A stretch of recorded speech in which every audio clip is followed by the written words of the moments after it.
চাঁদের গায়ে চাঁদ লেগেছে আমরা ভেবে করব কি, ঝিয়ের পেটে মায়ের জনম।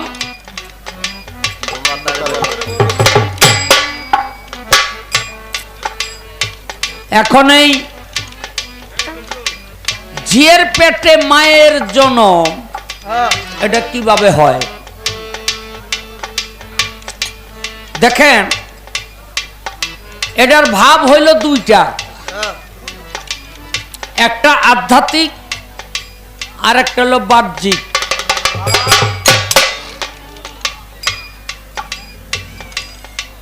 কারো বাড়িতে কারো মেয়ের বিয়ে ঠিক হইলে পাড়া প্রতিবেশী ডাইকা কয় আও তোমরা জিয়ের বলে বিয়া কি বিয়া দিলেন কারে, জিয়েরে। বিয়া দেওয়ার পর ওই ঘরে আবার একটা সন্তান হইল, এখন এই জি হয়ে গেল মা।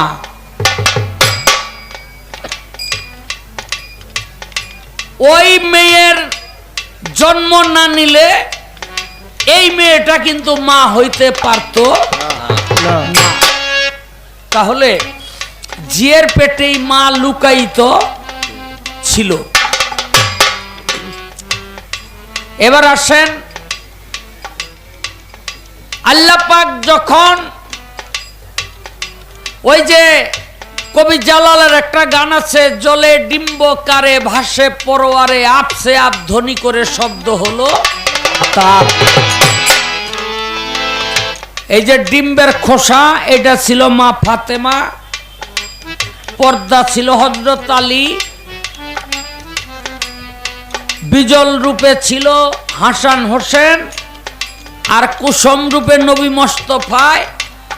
কুসুমের ভিতরে যে প্রাণ বিন্দু এটা ছিল আমার আল্লাহ কাদের গনি। হা হু হে তিনটি শব্দ করে এ ডিম্ব ফেটে গেল। এই হা হু হে তিন ধ্বনিতে হইল আল্লাহ মুহাম্মদ আদম।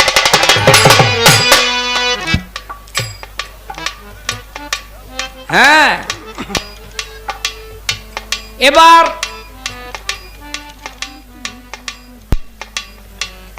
এই যে ডিম্ব, এই ডিম্বের ভিতরে ছিল সমস্ত কুল মাকলুকাত।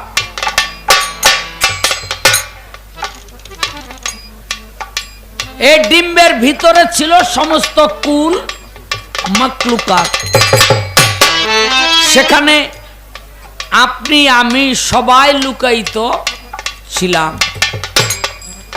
এই পৃথিবীতে আইসা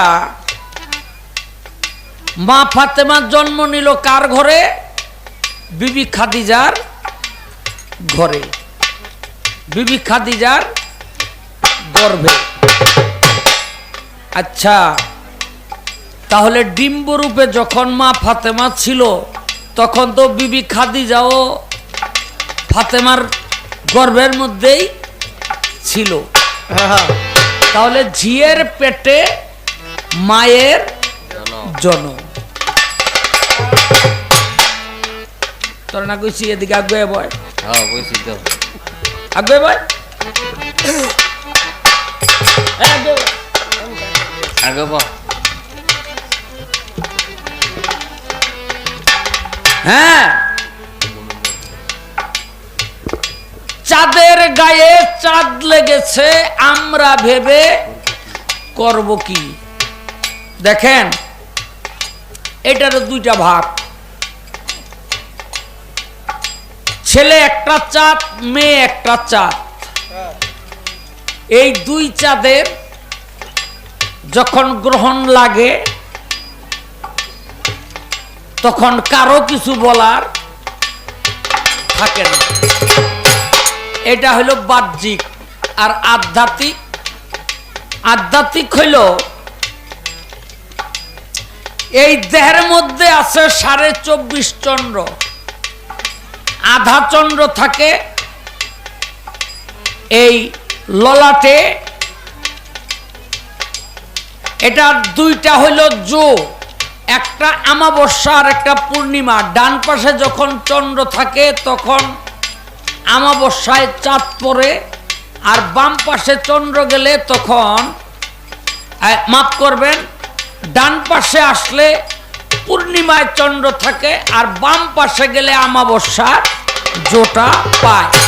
পূর্ণিমা মানে আলো আর আমাবস্যা মানে অন্ধকার। এখন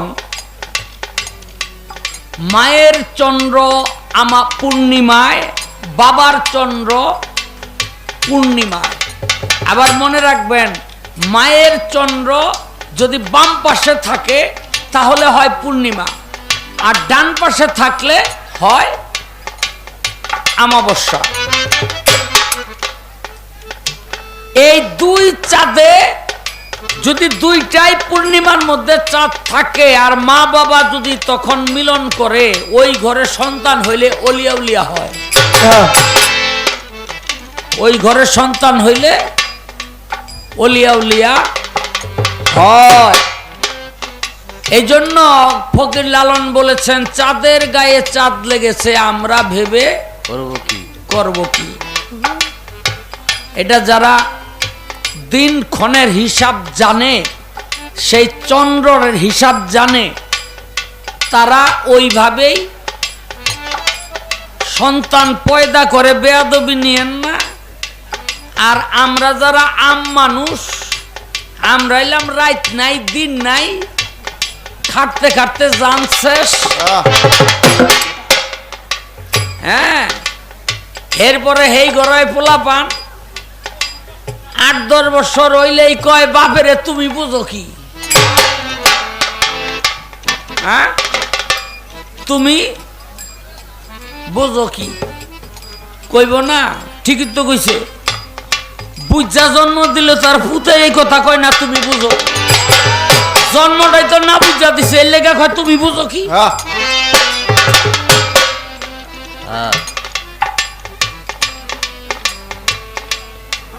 ও ভাই, 6 মাসের এক কন্যা ছিল, 9 মাসে তার গর্ভ হলো।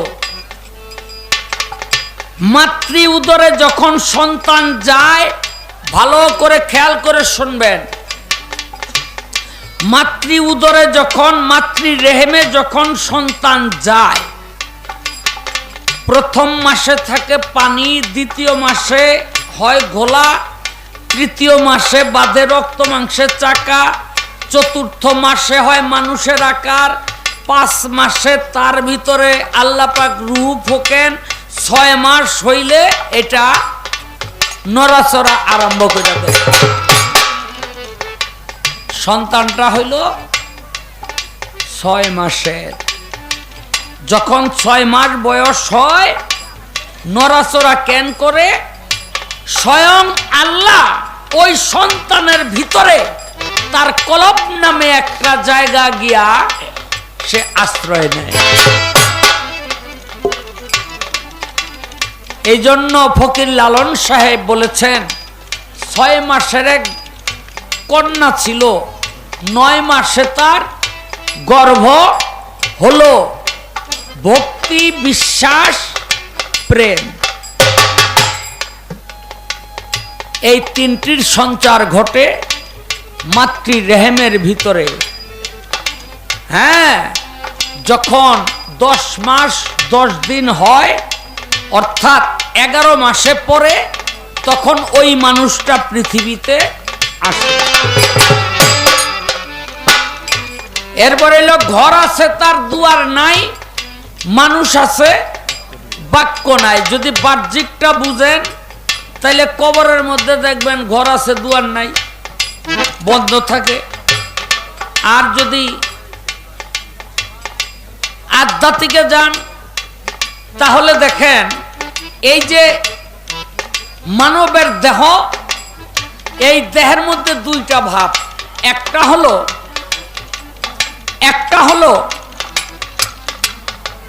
আপনার মাতৃ উদরের মধ্যে যে সন্তান থাকে, এটার একটা ঘরের মতো, কিন্তু এটার দুয়ার বন্ধ। কি এটার দুয়ার বন্ধ, আসার কোনো উপায় নাই। কিন্তু এটার আধ্যাত্মিকতা হইল মানুষের দেহের মধ্যে যে কলব নামে একটি জায়গা আছে, কলব, এই কলবের মধ্যে স্বয়ং প্রভু বিরাজ করে, কিন্তু তার আহার নিদ্রা খাবার দাবার কিছুর দরকার হয় না। আল্লাহ পাক আদমকে বানাইলো, ফেরেশতাগো মাস্টার ছিল শয়তান, তখনও শয়তান হয় নাই। তো এই ওস্তাদের কাছে গিয়া কইতাছে, দেখেন তো এটা কি বানাইছে। শয়তান তো নাক দিয়া ভিতরে ঢুকছে, ঢুকিয়া দেখে অন্ধকার। তো এই অন্ধকার দেখা ওই একটু থুতু ফালাই আইলো, থুতু থুতু যখন ফালাই আইলো, কিন্তু ফেরেশতাদের কাছে আইসা বলল যে ওইটার ভিতরে ঢুকছিলাম অন্ধকার, আমি ঘৃণা করে একটু থুতু ফালাই আইছি। সবই বুঝলাম, কিন্তু একটা জিনিস বুঝলাম না, একটা মাংস পিণ্ড দেখলাম চাকা এরকম গোলাকার, ওইটার ভিতরে আমি ঢুকতারি নাই। ওইটার ভিতরে কেন পারে নাই, ওইটার নামে কুলবিল মুমিনিন আরশে আল্লাহ। হ্যাঁ, এই ঘর আছে, দুয়ার নাই। এই ঘর আছে, দুয়ার নাই। এখন এই যে থুথু ফালাই দিল, এখন এই থুথুতে আল্লাহর কাছে কয়, আল্লাহ আমারে এমন জায়গায় ফালাইছে শয়তানে, হ্যাঁ আমার নিজের কাছে তো খারাপ লাগতেছে। আল্লাহ পাক ফেরেশতাকে কইল, তো সাইসা উড়াইয়া এটা একখানে রাখ। এই যে একখানে রাখলো, সেখান থেকে তৈরি হইল গন্ধম গাছ, আবার কোন কোন মতে কয় কুত্তা। কিন্তু এক জায়গা থেকে সবকিছু উঠাইয়া নিলে একেবারে নির্যাসটা কিন্তু থাইকা যায়, সব উঠাইয়া নেওয়া সম্ভব না। কথা ঠিক কিনা?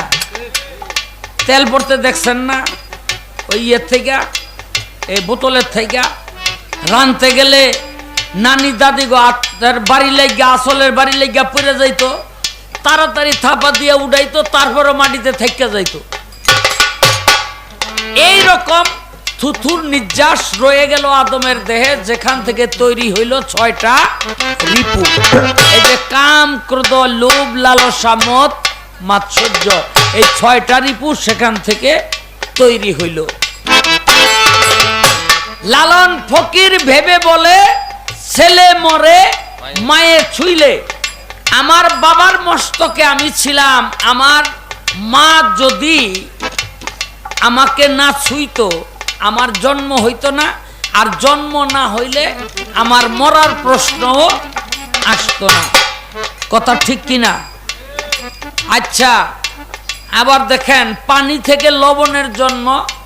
এই পানির ছোঁয়া যদি লবণ পায়, তাইলে গইল্লা আবার পানি হয়ে যায় না, বলা কোয়া শেষ। এখন এই পাটনা ভক্তরে আমার কি দুই একটা কথা জিজ্ঞাসা করা উচিত?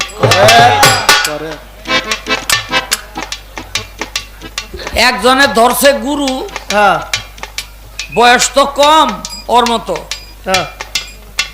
তো এই গুরু কেমনে ভোজন করে জানে না।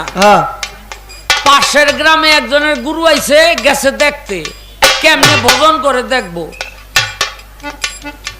দেখে যে আসার লগে লগেই একেবারে জল চকির মধ্যে বসাইয়া ঠান্ডা শরবত খাওয়াইয়া, ঠান্ডা পানি দিয়া গোসল করাইয়া, ঘরের মধ্যে নিয়ে 8-10 জনে বাতাস করতেছে।